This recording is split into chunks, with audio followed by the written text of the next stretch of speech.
अस्सलामुअलैकुम, कैसे हैं आप सब लोग? ठीक हैं। आज हम बात करेंगे कि यूनिवर्सिटी ऑफ ईस्ट लंदन में जो अप्लाई करने का प्रोसेस है वो क्या है। इसको जो है ना मैं आपको आसान अल्फाजों में और जो है ना बिल्कुल एक कम वक्त में जो है ना मैं आपको समझा दूंगा कि किस तरह से हम यहाँ पे अप्लाई कर सकते हैं या करवा सकते हैं। सबसे पहले तो ये है कि आपने पहले ये सोचना है कि आपने इसको खुद ही इससे अप्लाई करना है या आपने ये सारा जो प्रोसेस है उसको किसी कंसल्टेंट के ज़रिए से अप्लाई करवाना है। पहले तो आपने ये बात को जो है ना उसको कंफर्म कर लेना है। अपने जो आपके माइंड है या आपकी जो फैमिली है उनसे आपने इस बात की कंफर्मेशन ले लेनी है कि आपने किस तरह से जो है ना यूनिवर्सिटी ऑफ ईस्ट लंदन में अप्लाई करना है। ठीक है, तो मैं आपको बताता हूँ। पहले तो मैं चले आपको बता देता हूँ आप किस तरह से कंसल्टेंट के ज़रिए अप्लाई करवा सकते हैं। आपको सबसे पहले आपके जो डॉक्यूमेंट्स हैं ना वो चाहिए होंगे। ठीक है, उसमें जो आपकी मैट्रिक है, जो आपका उसका सेकेंडरी स्कूल सर्टिफिकेट है, उसके आपके जो है ना वो चाहिए होगा। ठीक है, उसकी ट्रांसक्रिप्ट और इसके अलावा जो उसका सर्टिफिकेट है वो आपको चाहिए होगा। इसके अलावा जो आपका इंटर है, लाइक इंटरमीडिएट है, जो आपका इंटरमीडिएट में भी आपको जो है ना हायर सेकेंडरी स्कूल सर्टिफिकेट होता है जो, उसकी भी आपको एक ट्रांसक्रिप्ट और इसके अलावा ट्रांसक्रिप्ट के अलावा आपको जो है ना एक सर्टिफिकेट वो आपको चाहिए होगा जो आपकी डिग्री है। ठीक है ना, तो ये अभी मैं आपको तरीका बताने लगा हूँ अपने बैचलर्स में किस तरह अप्लाई करना है। ठीक है, तो ये आपको चाहिए होगा और उसके बाद में आपने ना देखना है कि जो आपकी स्टडी है, लाइक अगर आपकी लास्ट क्वालिफ़िकेशन है वो इंटरमीडिएट है, आपकी जो है हायर सेकेंडरी स्कूल सर्टिफिकेट है आपके पास, जो कि आपकी लास्ट क्वालिफ़िकेशन है, वो आपने देखना है कि उसके और जो आपका प्रेजेंट जो टाइम चल रहा है उसके अंदर कितना गैप है। अगर तो उसके अंदर जो गैप है वो ज़्यादा है, वो मोर देन 1 ईयर है या 1 साल भी है अगर तो, ठीक है ना, तो उसके ये जो आपका गैप है इसके दरमियान में आपने क्या किया है, तब से लेके अब तक आप क्या कर रहे हैं। ठीक है ना, अपने यूनिवर्सिटी को ये तो बिल्कुल भी शो नहीं करवाना कि आप बिल्कुल फ्री बैठे हैं, फारिग बैठे हुए हैं। ठीक है ना, यूनिवर्सिटी गैप एक्सेप्ट कर लेती है, लेकिन आपको बस उनको बताना होगा कि आपने इस गैप के दरमियान में कोई डिप्लोमा की है या कोई कोर्सेज किए हैं, या इसके अलावा या आपने अगर कोई जॉब की है, आपका कुछ एक्सपीरियंस रहा है किसी चीज़ में, आपने वो सब जो है यूनिवर्सिटी को अपने जो डॉक्यूमेंट्स हैं ना वो आपने प्रोवाइड करने हैं। ठीक है, लाइक अगर मैं बताता हूँ आपको, आपने अगर किया है आपने इस तरह लगाए कि आपने ना कोई जॉब की है। ठीक है, आपका इंटर ख़त्म हुआ, आपके इंटर को ख़त्म हुए जो है ना 2 साल गुजर गए हैं, उसके बाद में ना आपको किसी कंपनी से जॉब ऑफ़र हो गई, आप जो है ना वो जॉब करते रहे हैं। ठीक है, तो इस दरमियान में जो है ना आपने जॉब की और वो आपका ना जॉब एक्सपीरियंस लेटर आपका वहाँ पे मांगेंगे।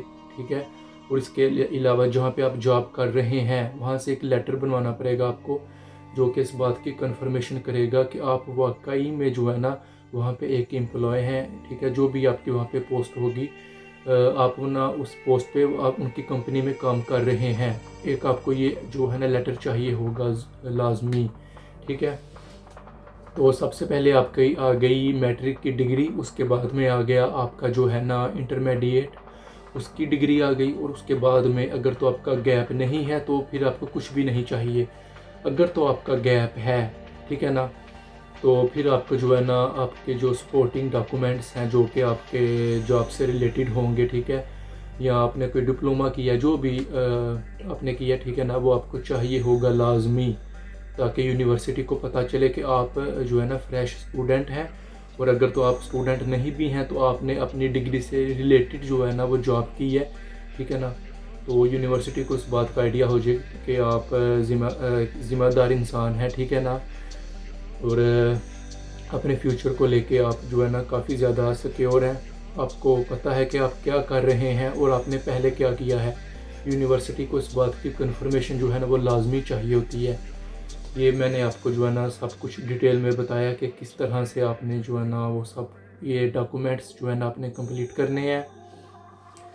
तो ठीक है, इसके अलावा जो है ना जब आपके ये डॉक्यूमेंट्स हो जाएंगे, ये आपने जो आपके डॉक्यूमेंट हैं ये लेके आप जाएंगे अपने कंसल्टेंट के पास। ठीक है, आप उसके पास जाएंगे। ठीक है, कंसल्टेंट के पास जाने के बाद में जो है ना आपसे वो पूछेंगे कि आपका जो है मैट्रिक वो आप किस ईयर में कंप्लीट हुआ था, जो आपका रिज़ल्ट है वो क्या था, आपकी परसेंटेज क्या थी, और आपका जो इंटर है वो आपने किस ईयर में कंप्लीट किया था। ठीक है ना, और इसके बाद में उसकी परसेंटेज पूछेंगे वो आपसे, और आपसे पूछेंगे कि आपका अगर गैप है, ठीक है, कंसल्टेंट आपको बोलेगा अगर तो आपका गैप है कि आप उस दरमियान में तब से लेके अब तक आपने क्या किया है। आप अगर तो फ्री बैठे हैं तो भी हमें सच बताएं। अगर आपने कहीं पे जॉब की है या आपका कोई डिप्लोमा है किसी चीज़ में, या आपने कोई शॉर्ट कोर्स किया है लाइक कंप्यूटर का कोई कोर्स किया है, ठीक है ना, या इंग्लिश लैंग्वेज का कोई आपने कोर्स किया है। इंग्लिश लैंग्वेज के कोर्स की, मैं इस कोर्स की नहीं बात कर रहा जो कि आइल्स और PTE होता है, ठीक है ना, इसकी मैं बात नहीं कर रहा।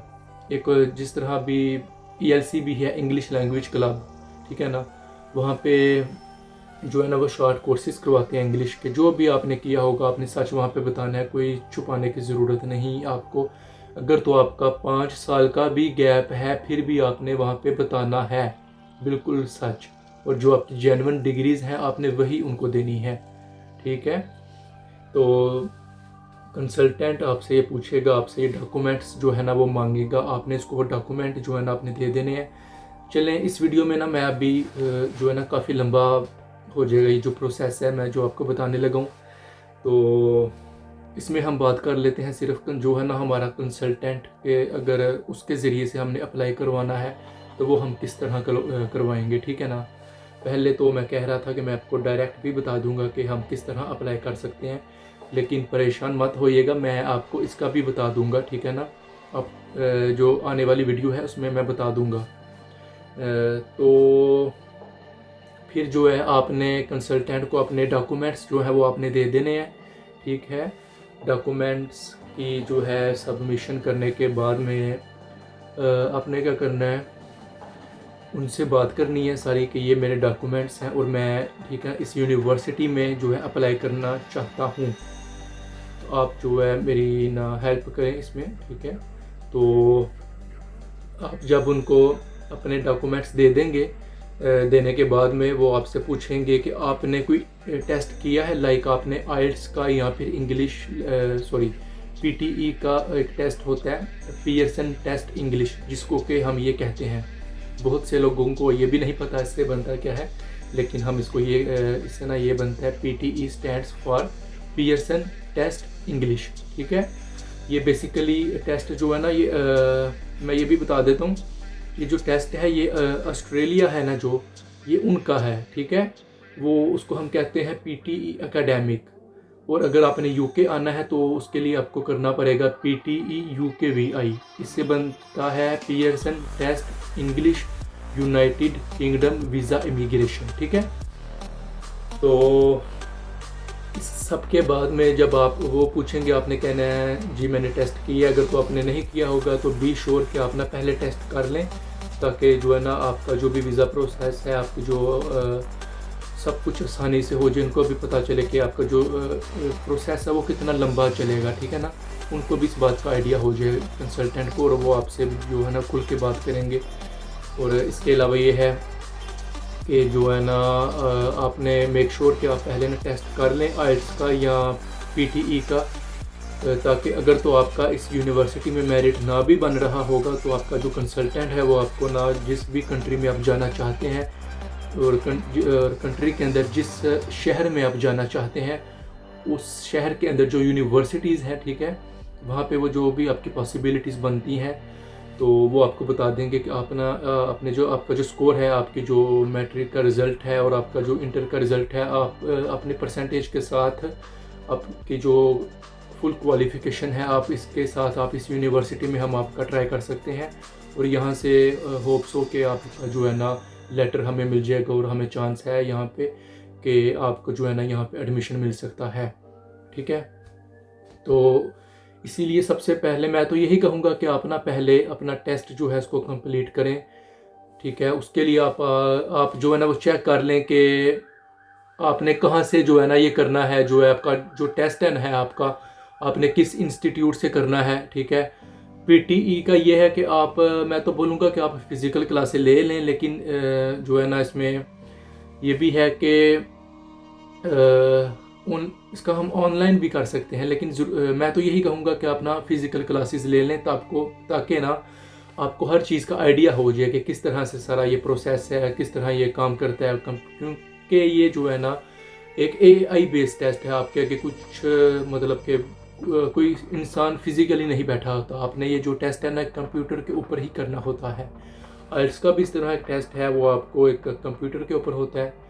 जो इंटरव्यू है वो आपने फ़िज़िकल जाके देना है, और एक टेस्ट है वो टोटली फ़िज़िकल है, वो आपको सेंटर में आना पड़ेगा, लाहौर में या फिर जिस भी सियालकोट में भी ये अवेलेबल है। इसके अलावा इस्लामाबाद में भी होता है, कराची में भी आई थिंक वहाँ पे भी होता है ये, ठीक है। तो वो आप जो है ना इनकी वेबसाइट पे जाके इसके बारे में भी आपकी जो कन्फर्मेशन है जो कि आपने अपने आप को देनी है, जो कि आपका नॉलेज है उसके लिए होना बहुत ज़रूरी है, ये भी आपने मेक श्योर कर लेना है। तो इसके बाद में कि आपने क्या करना है, चले आपने टेस्ट भी कर लिया, फिर आप वहाँ पे जाएंगे। अगर आपने टेस्ट नहीं किया, मैंने आपको सारा तरीका बता दिया है कि आप कौन सा टेस्ट कर सकते हैं, ठीक है, और आपने किस तरह से करना है वो मैंने सारा आपको बता दिया है। इसके अलावा जो है ना आपने फिर अगर तो आपने टेस्ट नहीं किया होगा, वो कंसल्टेंट आपसे कहेगा कि यार आप ना पहले टेस्ट करके आए, फिर हम ना आपका जो भी केस है, आपका जो प्रोसेस है, हम उसको ना कैरी ऑन करेंगे, ठीक है। तो कुछ यूनिवर्सिटीज़ ऐसी भी हैं, आपने सुना होगा कि जो ना टेस्ट नहीं मांगती, इसमें कुछ भी शक नहीं, ऐसी यूनिवर्सिटीज़ हैं। लेकिन ऐसी कुछ यूनिवर्सिटीज़ में ना कुछ ऐसी भी पॉसिबिलिटी है कि ना वो आपको कहेंगे कि आप हमारे पास आएँ, पहले तो आप इंग्लिश की क्लासेस लें साथ साथ, और उसके साथ में हम आपको ना स्टडी भी जो है ना आपकी होती रहेगी, लेकिन आपको ना वहाँ पे जाके इंग्लिश की क्लासेस लेनी पड़ेंगी यूनिवर्सिटी में, ठीक है। और कुछ यूनिवर्सिटीज़ ऐसी भी हैं, वो कहते हैं आप फीस दें बस, ठीक है, आपकी जो डॉक्यूमेंटेशन है वो कंप्लीट करें और आप आ जाएँ। लेकिन आप कोशिश करें कि आप ना इन यूनिवर्सिटीज़ की तरफ ना ही जाएं, क्योंकि यहाँ पे आपको फ़ीस काफ़ी ज़्यादा देनी पड़ जाएगी। तो ये सब करने के बाद में जो है यूनिवर्सिटी ऑफ ईस्ट लंदन का भी मैं आपको जो है ना मेन उसका मैं बता रहा हूँ। उसमें आपको आइल्स में जो बैंड है ना अभी 2024 चल रहा है, इसमें आपको कोशिश करें कि 6 तक तो ले लें आप, 6 से नीचे ना ही जाएं, चले बेहतर होगा आपके लिए। 6 से नीचे ना ही जाएं, वो तो किसी ना किसी प्रोग्राम में जो है ना, वैसे लाइक किसी और प्रोग्राम में सबसे ज़्यादा तो प्रोग्राम का भी हिसाब होता है ना कि आप किस प्रोग्राम में अप्लाई करना चाह रहे हैं, यानी कि कंप्यूटर के अंदर ज़्यादा चाहिए, इंजीनियरिंग है या कोई डॉक्टर की डिग्री है उसमें ज़्यादा चाहिए। अगर तो आप बिज़नेस वाली साइड पे आ जाते हैं तो उसमें कम भी चल जाते हैं, डिपेंड करता है आपकी डिग्री पे, ठीक है। तो 6 तो आप ले लें ताकि आपके लिए ना काफ़ी ज़्यादा जो डिग्रीज़ हैं ना वो उनकी अपॉर्चुनिटीज़ जो हैं वो आपके लिए जो ना खुल जाएं। तो आपके पास एक प्लान हो कि यार मैं इस डिग्री में जो ना अप्लाई कर लूँ, ठीक है ना। सबसे बेहतर तो यही है कि जो आपकी फील्ड है, प्रीवियस आपकी जो फील्ड है, आपका जो जॉब एक्सपीरियंस है उसके रिलेटेड ही आप अप्लाई करें, ठीक है। मैं असल में ना आपको हर बात खुल के बता रहा हूँ ताकि आपको किसी और वीडियो की तरफ जाना ना पड़े कि आपके जहन में मैं अगर कोई बात कर दूँ कि यार जो है ना इन्होंने ये बात बोली है, तो इस बात को जो है ना मैं इसकी जो है ना क्या उसको कहते हैं यार, जो है ना इसकी पूरी जो है ना इसकी हिस्ट्री जानना चाह रहा हूँ कि ये किस तरह से आगे होगा सारा कुछ। या अगर भाई ने टेस्ट का बोला है तो टेस्ट हम कौन सा करें, कैसे करें, कितने बैंड चाहिए, अगर तो हमारा गैप है तो वो फिर हम किस तरह करें। इन्होंने तो सिंपली बता दिया है कि ये चाहिए, लेकिन हम मैट्रिक का और इंटर का रिज़ल्ट जो है ना वो चाहिए, लेकिन हमारा तो अंदर गैप है, हम अभी क्या करेंगे। उसके लिए आपको फिर किसी और वीडियो में जाना पड़ेगा सर्च करने के लिए। इसीलिए मैं आपको काफ़ी कुछ इसी वीडियो में बता रहा हूँ अपनी बातों के साथ साथ, ठीक है ना। तो ये सब करने के बाद में आपने क्या करना है, आपने टेस्ट भी कर लेना है, ठीक है। टेस्ट करने के बाद आपने अपने जो आपका रिज़ल्ट होगा पीटीई का या आइल्स का, ठीक है, या अगर आपने कोई और इंग्लिश का टेस्ट किया है, ठीक है, और आपके जो डॉक्यूमेंट्स हैं बाकी वाले इंटर के और मैट्रिक के जो भी आपके जो है ना डॉक्यूमेंट्स वगैरह हैं वो आपने लेके जाने हैं, कंसल्टेंट को आपने दे देने हैं। इसके बाद में क्या होगा कि वो ना डॉक्यूमेंट्स जो है ना आप वैसे मोबाइल में ले जाएं, वहाँ पे हार्ड फॉर्म में डॉक्यूमेंट नहीं चलते। आपने सॉफ्ट कॉपीज मोबाइल में रखनी है, स्कैन करवानी है किसी अच्छी सी जगह से, और वो जो स्कैनिंग डॉक्यूमेंट्स हैं आपके वो आपने लेके जाने हैं, वो अपने कंसल्टेंट को देने हैं आपने। फिर उसके बाद में वो ना यूनिवर्सिटी की वेबसाइट पे जाएंगे, ठीक है, ये भी मैं आपको बता देता हूँ वो क्या करेंगे। वहाँ पे जाके तो अप्लाई करेंगे, ठीक है, उधर वो आपके डॉक्यूमेंट्स वगैरह सब कुछ सबमिट कर देंगे। आपके कंसल्टेंट जो आपका कंसल्टेंट होगा ना उसने आपसे जो चीज़ें मांगनी है वो क्या हो गया, 3 चीज़ें मैंने बता दी आपको, सॉरी 4 चीज़ें बता दी, ठीक है। तो इसमें इसके अलावा आपसे वो आपका फ़ोन नंबर मांगेंगे, फ़ोन नंबर मांगने के अलावा वो आपसे ना आपका ईमेल एड्रेस मांगेंगे, ईमेल एड्रेस के अलावा आपकी कुछ बेसिक सी इंफॉर्मेशन होगी, लाइक जो आपका पासपोर्ट है वो तो आपको पता ही है, वो आपने साथ लेके जाना है, ठीक है। आपका जो पासपोर्ट है वो उसकी भी आपने स्कैनिंग करवा लेनी है, ठीक है, वो अच्छी सी स्कैन कॉपी करवा के फर्स्ट 2 पेजेस की करवा लें। और कुछ यूनिवर्सिटीज़ होती हैं वो कहते हैं कि जो नेक्स्ट पेज होता है ना जहाँ पे आपके साइन होते हैं, वो कहते हैं कि आप उसका भी ना हमें स्कैन करके भेजें। चले आप ना वैसे तो 2 करवा लें वो काफ़ी होता है, लेकिन आप 4 भी करवा सकते हैं, 4 कापीज़ भी, लेकिन आप इसको ना अलहदा जो है ना PDF में करवाइएगा, कि जो पहले 2 पेजेस हैं उसकी कापीज़ अलहदा से और जो नेक्स्ट पेजेस हैं उसकी कापीज़ अलहदा से, ठीक है ना।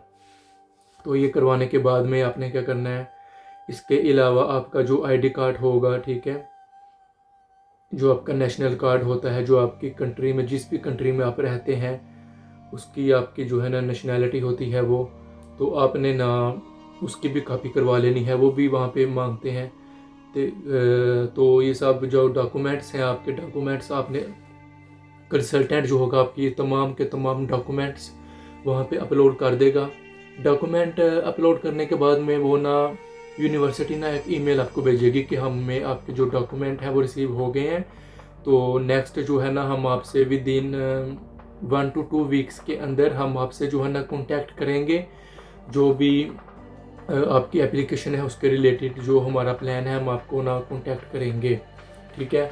उसके बाद में क्या होगा कि आपको ना यूनिवर्सिटी ना आपको कॉल करेगी, यूनिवर्सिटी ऑफ ईस्ट लंदन है ना जो, वो आपको कॉल करेगी। उनकी एक टीम है, साउथ एशियन टीम हम उनको कह सकते हैं, और ये ना आपसे कॉन्टैक्ट करेगी, ठीक है।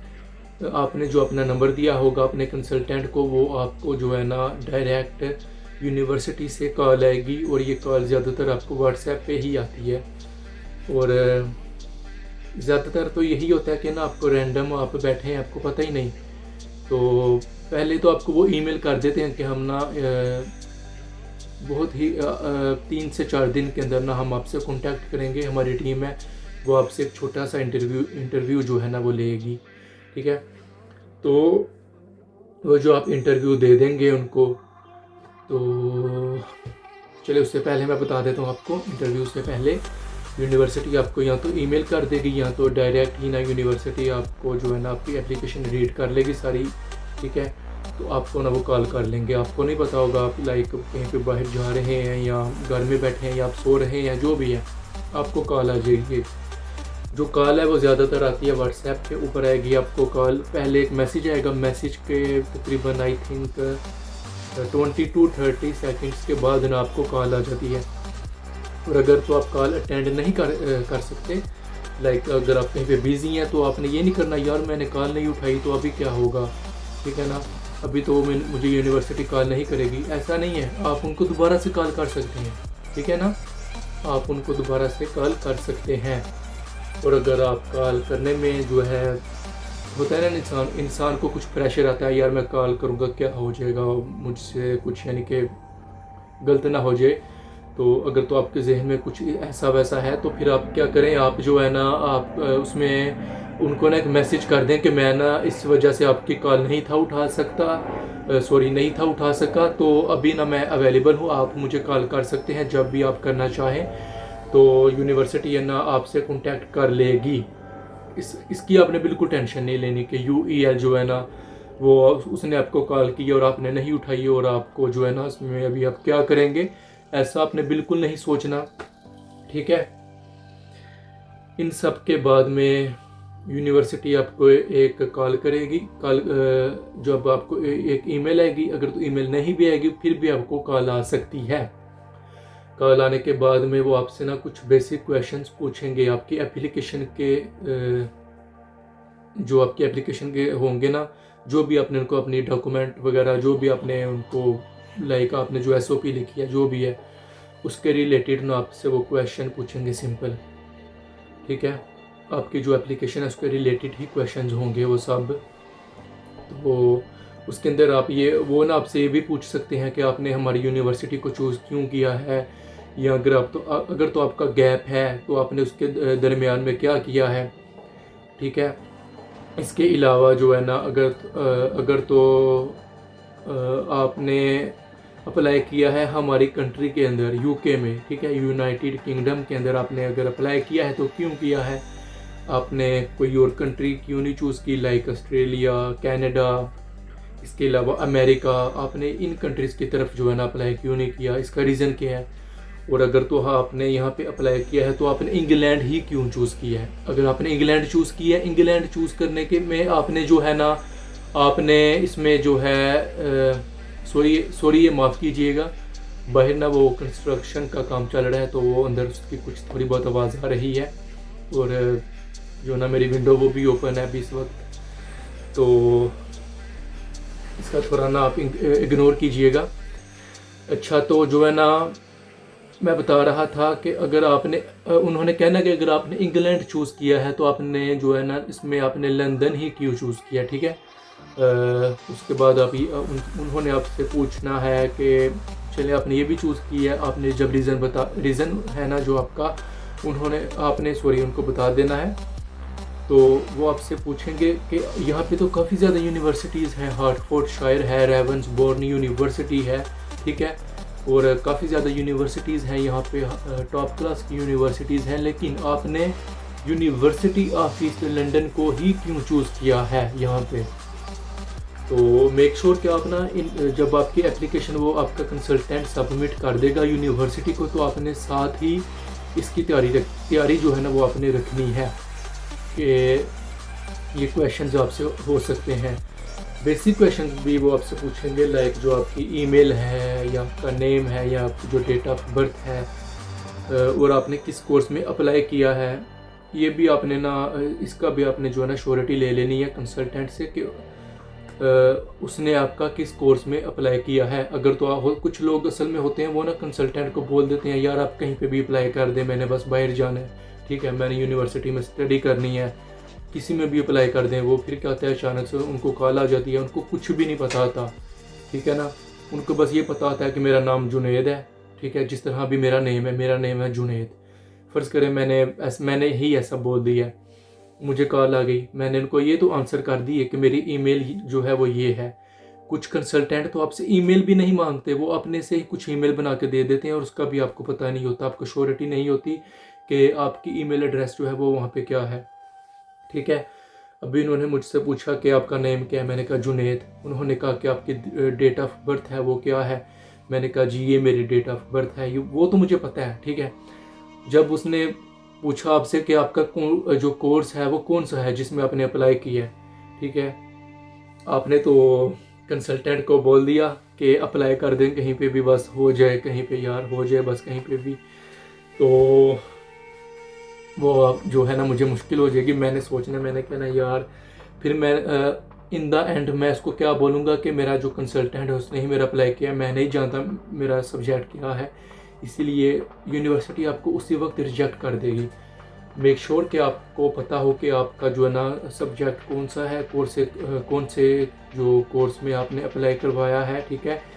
और अगर तो आपने खुद ही कोर्स का बताया है कंसल्टेंट को कि मैंने इस कोर्स में जो है ना स्टडी करनी है, वो तो काफ़ी अच्छा है, उसका तो आपको आइडिया होगा। और इसके अलावा जो मैंने आपको क्वेश्चंस पहले बताए हैं कि इस तरह के जो है ना वो सवालात आपसे कर सकता है जो है आपसे जो इंटरव्यू लेगा, ठीक है ना, वो भी आपने मेक श्योर कर लेना है। और आपको ना फीमेल की भी कॉल आ सकती है, तकरीबन 70 to 80% यही है कि आपसे ना फीमेल कांटेक्ट करेगी। और कुछ लोग होते हैं वो बात नहीं कर पाते जो है ना लड़कियों से, और आपने कॉन्फिडेंट रखना है अपने में, और स्पेशली जब बात भी इंग्लिश में ही करनी है आपने, इस बात का आपने काफ़ी ध्यान रखना है, ठीक है ना।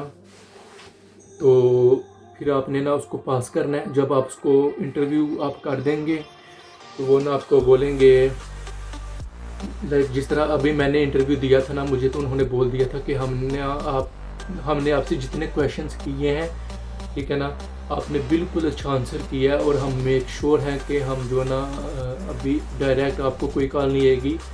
आप जो है ना फीस वगैरह इस तरह लाइक वो कुछ लाइक जो मेरे आंसर्स हैं ना उनको काफ़ी अच्छे लगे थे, मैंने हर चीज़ को डिटेल में बताया था। तो आपने भी कोशिश करनी है कि आपने हर चीज़ को डिटेल में बताना है, और मुझे उम्मीद है कि आप बता सकते हैं, ठीक है ना। तो आपने इंटरव्यू देना है। इंटरव्यू के बाद में आपको एक ईमेल आएगी कि आपने इंटरव्यू दे दिया है, और हम शॉर्टली जो है ना आपसे कांटेक्ट करेंगे। तो फिर यूनिवर्सिटी ऑफ ईस्ट लंदन है ना जो, वो ज़्यादा से ज़्यादा 7 दिन लेगी, ज़्यादा से ज़्यादा 7 दिन, इससे ऊपर मुझे नहीं लगता कि वो जाएगी। वो ना आपको जो भी आपने इंटरव्यू दिया उसका फीडबैक आपको आ जाएगा, ठीक है। उसको चलें आपने पास कर लिया, ठीक है ना। अभी जिन्होंने पास कर लिया वो कर लिया, जिन्होंने नहीं किया होगा वो ना आपको ईमेल के अंदर वो बिल्कुल जो आपकी डिटेल्स होंगी, आपके जो आंसर्स होंगे, या आपके जो उन्होंने आपसे सवालात किए होंगे, या आपकी एप्लीकेशन होगी जो आपने उनको डॉक्यूमेंटेशन अपनी प्रोवाइड की होगी, उसके रिलेटेड जो भी है ना वो आपको आंसर कर देंगे कि आपका इस वजह से हमने रिजेक्ट किया है। और अभी वो लोग जिन्होंने पास कर लिया, ठीक है, पास करने के बाद में, अच्छा मैं ये भी चीज़ आपको बता देता हूँ अंदर कि जो फर्स्ट कॉल होती है ना जो यूनिवर्सिटी करती है आपकी एप्लीकेशन सबमिशन के बाद में,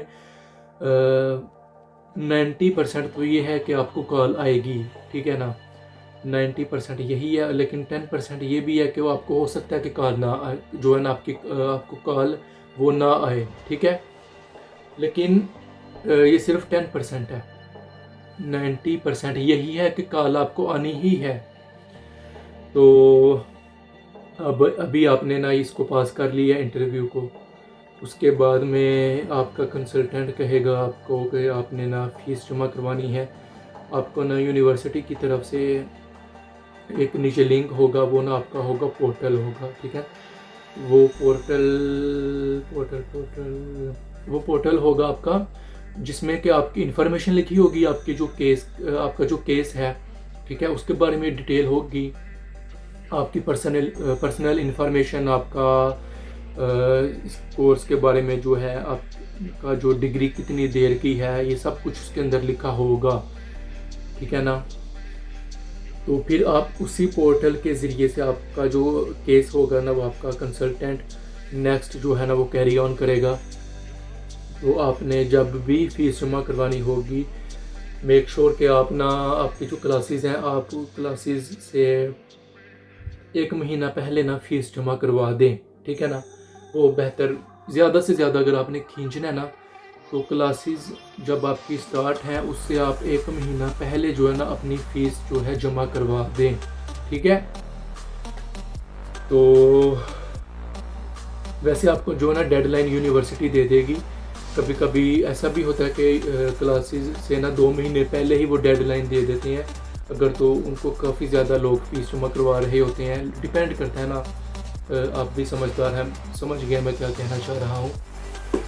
तो चलें, उसके बाद में ना आप कंसल्टेंट को कहेंगे यार मेरे पास जो है ना हो गई है, पॉसिबिलिटी हो गई है, फ़ीस मेरे पास है, तो आप ना मुझे चालान फॉर्म निकाल दें, तो मैं ना फ़ीस जमा करवाना चाहता हूँ।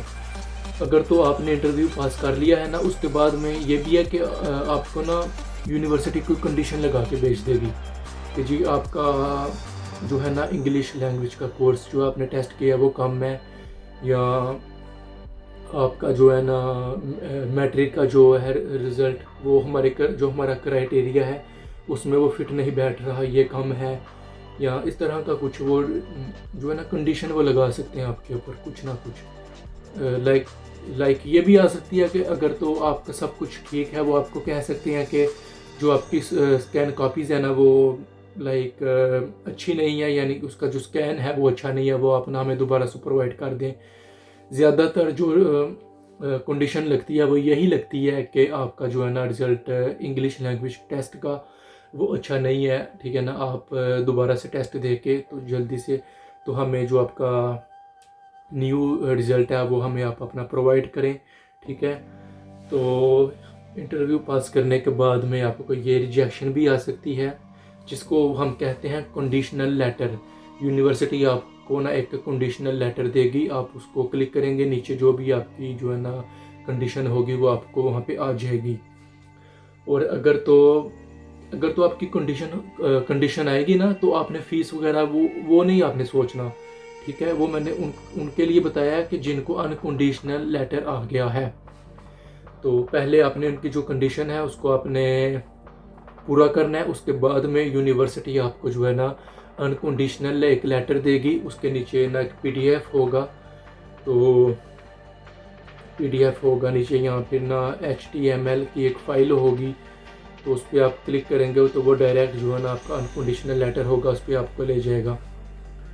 तो वहीं पे ना उन्होंने आपकी जो भी है आपका जो फीस का प्रोसेस है, कितनी आपको स्कॉलरशिप उन्होंने दी है, अगर तो दी है तो ठीक है ना, कितनी आपकी स्कॉलरशिप है, आपकी डेडलाइन है वो जो फ़ीस की वो क्या है, आप पहले जो आपने फ़ीस जमा करवानी है वो आप मिनिमम जो है ना कितनी फ़ीस आपको लाजमी जमा करवानी पड़ेगी वो भी इन्होंने डिटेल में लिखा होता है वहाँ पे नीचे।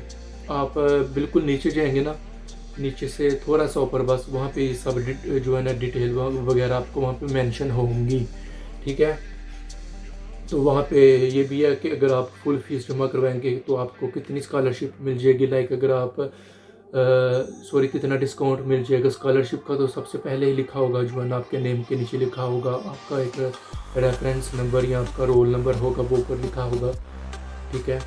आपने कोई भी यूनिवर्सिटी से कुछ क्वेश्चन करना है तो उसी नंबर के ज़रिए यूनिवर्सिटी ना आपका जो कंसल्टेंट है वो उसी नंबर के ज़रिए यूनिवर्सिटी को ईमेल करता है, जो कि आपका रेफरेंस नंबर या फिर आपका रोल नंबर जिसको आप कह सकते हैं यूनिवर्सिटी की तरफ से आपको मिला होता है।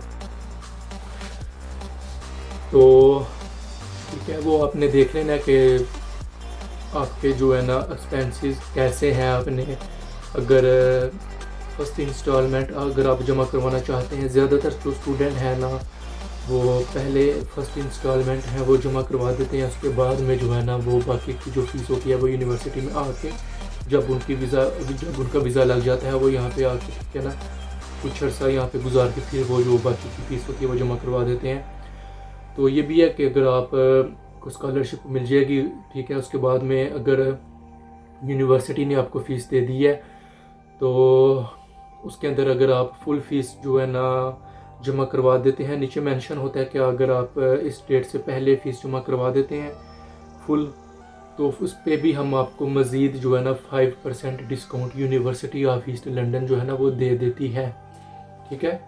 काफ़ी ज़्यादा वो आपको डिस्काउंट देती है यूनिवर्सिटी ऑफ ईस्ट लंदन जो है UEL जो है, ठीक है ना।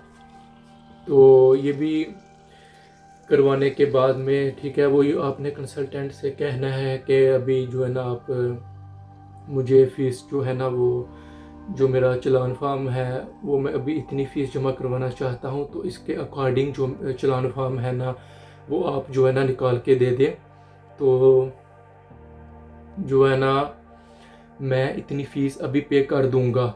जो फ़ीस है वो आपने जो है ना जो आपका बैंक अकाउंट है वहाँ से आपने जो है ना वो चलान फार्म लेके जाना है, तो आपकी फ़ीस विदिन आई थिंक ज़्यादा से ज़्यादा 2 दिन लगते हैं, 2 दिन के अंदर जो है ना आपकी इंटरनेशनल ट्रांजैक्शन वो हो जाएगी, आपकी फ़ीस चले जाएगी। फ़ीस जब आपकी चले जाएगी तो आपने ना वहाँ से बैंक से ना कॉपी ले लेनी है जो कि आपकी कंफर्मेशन होती है, ठीक है।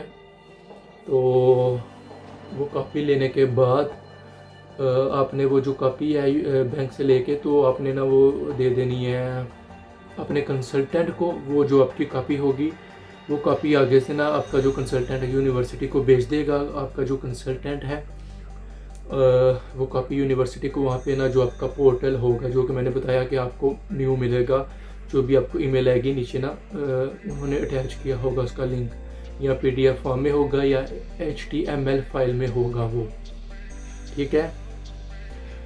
तो वहाँ से वो आपका वो अपलोड कर देगा यूनिवर्सिटी, आपकी जो है ना कंफर्मेशन वो कर देगी।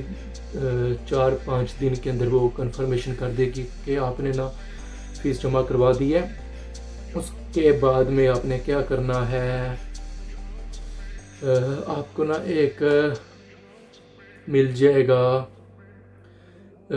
यूनिवर्सिटी की तरफ से एक ना आप उसको कह सकते हैं कि वो भी पोर्टल ही है, ठीक है। तो वो आपको मिलेगा, वो आपका कंसल्टेंट आपको उसका ईमेल और उसका जो भी वो पासवर्ड वो रखता है आपका कंसल्टेंट, वो आपको बता देगा।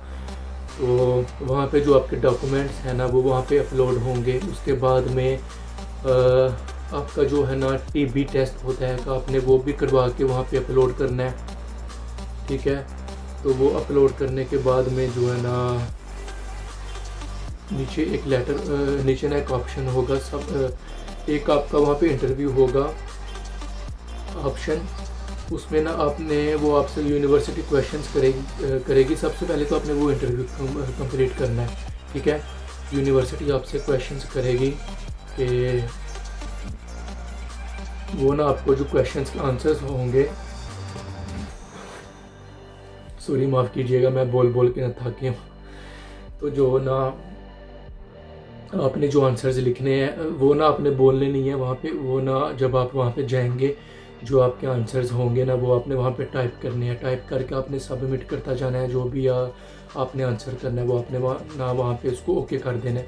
फिर आपको नेक्स्ट क्वेश्चन आएगा, फिर आप उसको डन करेंगे। उसके बाद में फिर आपको मज़ीद क्वेश्चंस वगैरह आएंगे, फिर आप वो उसको ना वहाँ पे आंसर्स जो है ना करी जाएंगे और डन करी जाएंगे, ठीक है। वो आपका हो जाएगा लॉक होने के बाद में आपको ना नीचे का आएगा कैश इंटरव्यू का एक ऑप्शन नज़र आएगा आपको। वहाँ पे आपने सबसे पहले इसकी बहुत अच्छी तैयारी करनी है, ठीक है ना।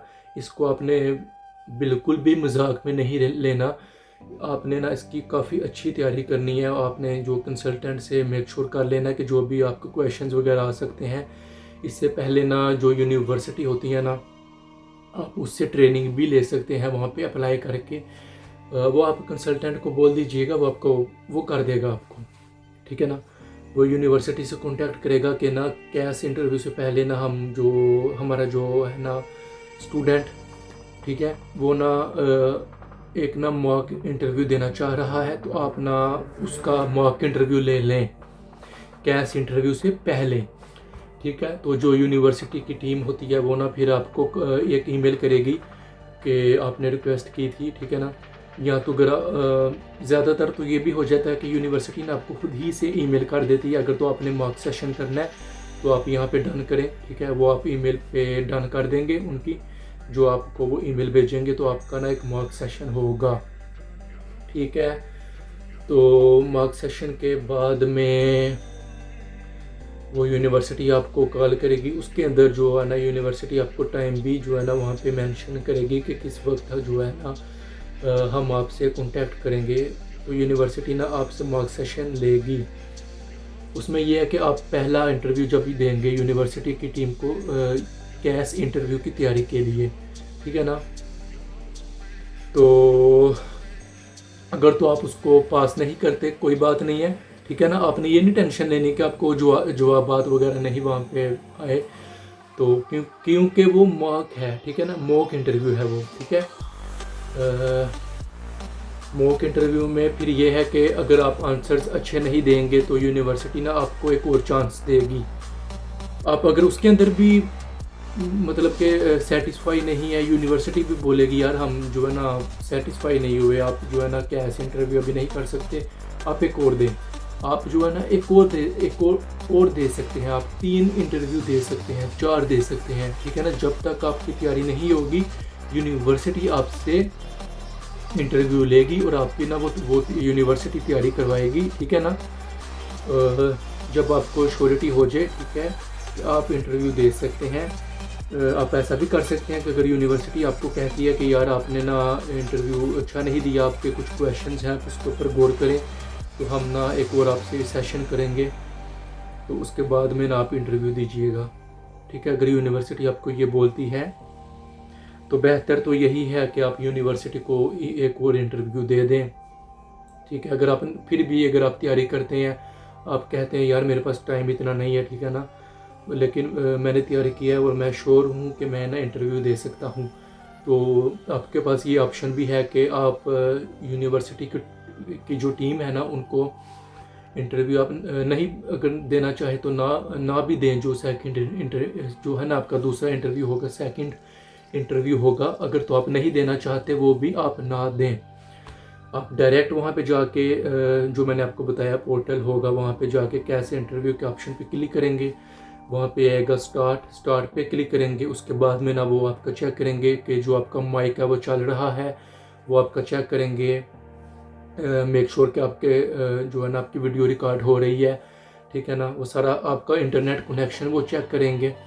इंटरनेट कनेक्शन काफ़ी अच्छा होना चाहिए, आपने ये मेक श्योर कर लेना है कि आपने जब इंटरव्यू देना है, ठीक है ना।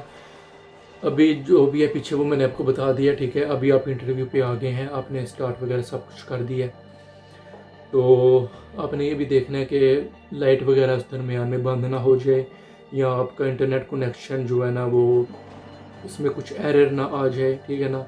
वो सब कुछ आपने कंफर्म करने के बाद में आपने इंटरव्यू पे आ जाना है, उसको ओके करना है, ठीक है। तो यूनिवर्सिटी ऑफ ईस्ट लंदन जो है ना वो मैक्सिमम जो क्वेश्चंस आपसे पूछेगी वो आई थिंक सो वो आपसे पूछेगी 14 to 15 क्वेश्चन जो है ना वो आपसे यूनिवर्सिटी पूछेगी, तो उसके जो है ना आपने आंसर्स करने हैं। और ये काफ़ी लंबा है यार, इसमें मैं डिटेल में भी जाऊँगा, वीडियो बहुत आगे बहुत ही ज़्यादा लंबी हो गई है। असल में मैं आपको सब कुछ अंदर बताता जा रहा हूँ ताकि ना आपको किसी और वीडियो की तरफ ना जाना पड़े, इसके अंदर ही आपके जो डाउट्स हैं वो सब कुछ क्लियर हो जाए आपका। इसको मैं शॉर्ट वे में इस तरह बता देता हूँ कि जब आपने कैसे इंटरव्यू करना है, ऊपर लिखा होगा टाइम कि इस क्वेश्चन को जो है ना आपने आंसर करना है 1 मिनट में, इस क्वेश्चन का आपने आंसर करना है 3 मिनट में, ठीक है। आपने ये नहीं करना कि यूनिवर्सिटी ने आपसे क्वेश्चन पूछा कि आपका कोर्स जो है ना वो आपने क्यों चूज़ किया है, ठीक है ना। आपने ऐसा नहीं करना कि आपने 15 या 40, ठीक है ना, या 45 इतने सेकंड्स बोल के आपने चुप कर जाना है। अगर तो आप ऐसा करेंगे, ठीक है ना, मुझे उम्मीद है कि आप काफ़ी अच्छे आंसर्स करेंगे, आपके लिए तो अच्छे आंसर्स होंगे, लेकिन यूनिवर्सिटी ने आपको कहना है कि आपने ना बहुत ही शॉर्ट आंसर दिए हैं, लिहाजा यूनिवर्सिटी आपको रिजेक्ट कर देगी वहीं पे, ठीक है ना। आपने श्योर करना है कि आपने, अगर तो यूनिवर्सिटी ने आपको ऊपर टाइम लिखा हुआ है कि 3 मिनट है, तो आपने कोशिश करनी है कि आप 2 मिनट और 30 सेकंड तक तो बोलें, बात करें, ठीक है ना। आपने चुप नहीं करना। अगर 1 मिनट यूनिवर्सिटी ने टाइम दिया है किसी क्वेश्चन के अंदर, तो आपने कोशिश करनी है कि आप ना 40 सेकंड्स तक तो जो है ना आप बात करें, आपका जो आंसर है ना उसको आप रिकॉर्ड करवाएं, ताकि आपको ये रिजेक्शन जो है ना उसका सामना ना करना पड़े कि आपके आंसर्स काफ़ी छोटे थे, लिहाजा हम आपको रिजेक्ट करते हैं। उसके लिए फिर आपको यूनिवर्सिटी के दोबारा तरले डालने पड़ेंगे, ठीक है ना। वो कंसल्टेंट जो है ना वो यूनिवर्सिटीज़ को कॉल करेगा, उनको काफ़ी ईमेल्स करेगा, तो काफ़ी केसेस में तो यूनिवर्सिटी जो लोग अच्छे आंसर्स कर देते हैं, जिनका सिर्फ 1-2 आंसर ही गलत होता है, तो उनको तो यूनिवर्सिटी ना 2 से 3 दिन के अंदर ना उसका जो पोर्टल के अंदर ऑप्शन होता है इसका इंटरव्यू का, उसको ओपन कर देती है, ठीक है। लेकिन ज़्यादा केसेस में ये भी है कि यूनिवर्सिटी ना आप यूनिवर्सिटी के ना आगे हाथ जोड़ेंगे, ठीक है हाथ जोड़ेंगे, उनकी मिन्नतें करेंगे, उनके तरले डालेंगे, उनको काफ़ी फोर्स करेंगे, यार मैं इंटरव्यू देना चाहता हूँ दोबारा, मैं तैयार हूँ, आप इंटरव्यू लें, ठीक है। तो वो यूनिवर्सिटी ना फिर आपकी इतनी ज़्यादा रिक्वेस्ट के बाद में तकरीबन 13 या 14 दिन के बाद में कुछ स्टूडेंट तो ऐसे हैं उनको 1 महीना लग जाता है, ठीक है ना।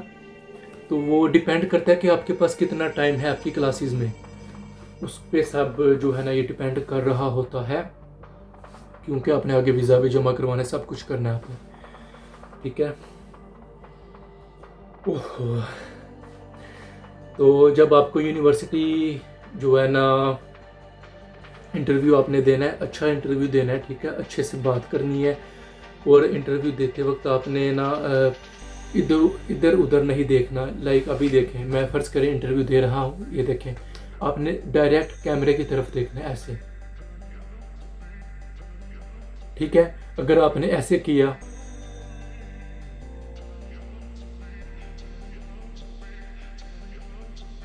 ठीक है, अगर आपने ऐसा कुछ भी किया उसी वक्त, ठीक है, यूनिवर्सिटी ने, जो उनकी टीम है यूनिवर्सिटी की, उसने आपका इंटरव्यू है ना, जो वो आगे सुनना ही नहीं, उसने वहीं पे रिजेक्ट कर देना है, ठीक है।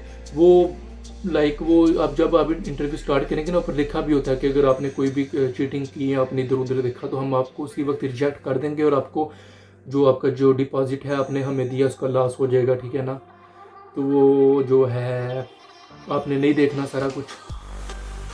पहले 3 क्वेश्चंस तो जो है ना इजी होते हैं, उस पर आपको एक ना यूनिवर्सिटी कुछ स्क्रीन के ऊपर देगी, आपने ऊपर से देख के उसको बोलना है। जो सेकंड क्वेश्चन है यूनिवर्सिटी ऑफ ईस्ट लंदन का, उसमें ये है कि आपने ना जो आपका पासपोर्ट है आपने उसको ऐसे स्क्रीन पे पकड़ना है, ऐसे करके, ठीक है, ऐसे। तो नीचे एक लाइन लिखी होगी, उस जो मैंने आपको बताया कि वो आपने पढ़ना होता है कि अगर मैं चीटिंग करूँगा, ठीक है ना, मेरा केस जो है ना यूनिवर्सिटी उड़ा सकती है, ठीक है ना, इसको यूनिवर्सिटी मेरे केस को ख़त्म कर देगी, इस तरह का लिखा होता है सारा, ठीक है ना। तो उसके बाद में एक क्वेश्चन आपको ये भी आ सकता है कि आप ना अपना कैमरा जो है ना वो 360 में हमें दिखाएं कि आपके रूम में कोई है तो नहीं है ना, मेक श्योर हमें करवाएं कि आप रूम में अकेले ही हैं, ठीक है। इसके बाद में आपके क्वेश्चंस जो है वो स्टार्ट हो जाएंगे, जो आपके लंबे क्वेश्चन होंगे, 3 मिनट के होंगे, 1 मिनट के होंगे। और सबसे लास्ट में भी आपका क्वेश्चन जो है ना वो भी इजीली निकल जाएगा कि वो पूछते हैं कि आपका कोई वीज़ा रिजेक्शन तो नहीं है। अगर आपकी रिजेक्शन हुई तो आप, ठीक है ना, अपने कंसल्टेंट से बात करके तो उससे पूछ लीजिएगा कि किस तरह आपने इसको डिफ़ाइन करना है। अगर तो नहीं होगी तो आपने ये नहीं कहना बस नो, ठीक है ना, आपने कहना है कि मेरा कोई भी वीज़ा रिजेक्शन नहीं है, इंग्लिश में बोलूँगा तो, ठीक है ना। आपने कहना है कि चलिए यार आप ऐसा कर दें, मैं बोल देता हूँ, इतनी तो आपको समझ लग जाएगी। I have no visa rejection from any country, ठीक है ना। आपने बस इतना सा बोल देना है और स्पीड में नहीं बोलना। मैं तो अभी काफ़ी स्पीड में बात कर रहा हूँ ना, मुझे पता है मैं भी काफ़ी ज़्यादा जो मेरे तलफ़ुज़ है ना वो भी मैं अच्छी तरह से नहीं अदा कर रहा, क्योंकि मैं बहुत वक्त से बात कर रहा हूँ और अभी मैंने ना सुबह से कुछ खाया भी नहीं, मेरा गला भी सूखा हुआ है, तो इसीलिए I have no visa rejections from any country, ठीक है। इस तरह आपने बोल के कुछ 2-3 लाइनें अंदर ऐड कर देनी है, ठीक है ना। तो ये भी आपका क्लियर हो गया। इसके बाद में अगर तो आपने इसको पास कर लिया है तो यूनिवर्सिटी ना आपको कैश लेटर दे देगी। आपके डॉक्यूमेंट्स हैं जो आपका टीबी सब कुछ यूनिवर्सिटी एक दफ़ा उसको रिव्यू करेगी। तो जब आप कैश इंटरव्यू देंगे आपके आगे ना एक ऐसे गोल सर्कल आ जाएगा, उसके ऊपर लिखा होगा 10%, 25%। जैसे जैसे आप वहाँ पे अपने डॉक्यूमेंट्स अपलोड करेंगे, जो यूनिवर्सिटी ने मांगा है, अपना इंटरव्यू क्लियर करेंगे, वैसे वैसे वहाँ आपकी जो परसेंटेज है ना वो फुल हो जाएगी। जैसे ही वो 100% पे जाएगा, यूनिवर्सिटी आपको एक ईमेल करेगी कि हमने जो है ना आपकी सब कुछ हमने आपका कंफर्म कर लिया, हमें कंफर्मेशन जो है ना वो हमें मिल गई है। उसके बाद में UEL जो है ना आपको विदिन 2 to 3 डेज़ जो है ना आपको लेटर दे देगी। तो जब आपको लेटर मिल जाएगा कैश लेटर ही की बुनियाद के ऊपर, उसी ही के ऊपर आपका जो है ना वो वीज़ा अप्लाई होगा आगे यूनिवर्सिटी को, ठीक है। जब आपको आपका कैश लेटर मिल जाएगा, आपने आपके कंसल्टेंट के पास आ जाएगा, ठीक है ना, आपके पास भी आ जाएगा ईमेल पे। तो आपका जो है ना वो फिर नेक्स्ट जो भी आपका वीज़ा, इसके बाद में आपका आएगा वीज़ा प्रोसेस। फिर आपने अपना जो है ना आप बिल्कुल रेडी हैं, कैश लेटर के ऊपर आप वीज़ा के लिए, फिर आपका वीज़ा अप्लाई होगा, ठीक है ना। वीज़ा अप्लाई होने के बाद इंशाल्लाह आपका वीज़ा लग जाएगा। वीज़ा लगने के बाद आप जो है यहाँ पे आ सकते हैं। वैसे तो ये है कि अगर आप काफ़ी देर पहले ये सारा प्रोसेस कर लेते हैं तो आपकी क्लासेस से जो है ना 1 महीना पहले जो है ना आप फ्लाई कर सकते हैं, यानी कि आप जो है ना यूके आ सकते हैं, ठीक है। ऐसा है, ठीक है ना। तो बेहतर भी यही है, ठीक है ना, आप 1 महीना पहले आ जाएं। तो ये मैंने आपको सारा कुछ डिटेल में बता दिया है, जितना मैं बता सकता था। अभी अंदर काफ़ी ज़्यादा कुछ चीज़ें थी जिनको ना, उनके ऊपर भी मैं ना जितनी अभी मैंने बात की है ना, इतनी ही मैं बात कर सकता हूँ। वो काफ़ी ज़्यादा चीज़ें हैं, लेकिन मुझे खुद पे इतना यकीन है अभी इस वक्त कि मैंने ना आपको काफ़ी कुछ बता दिया है।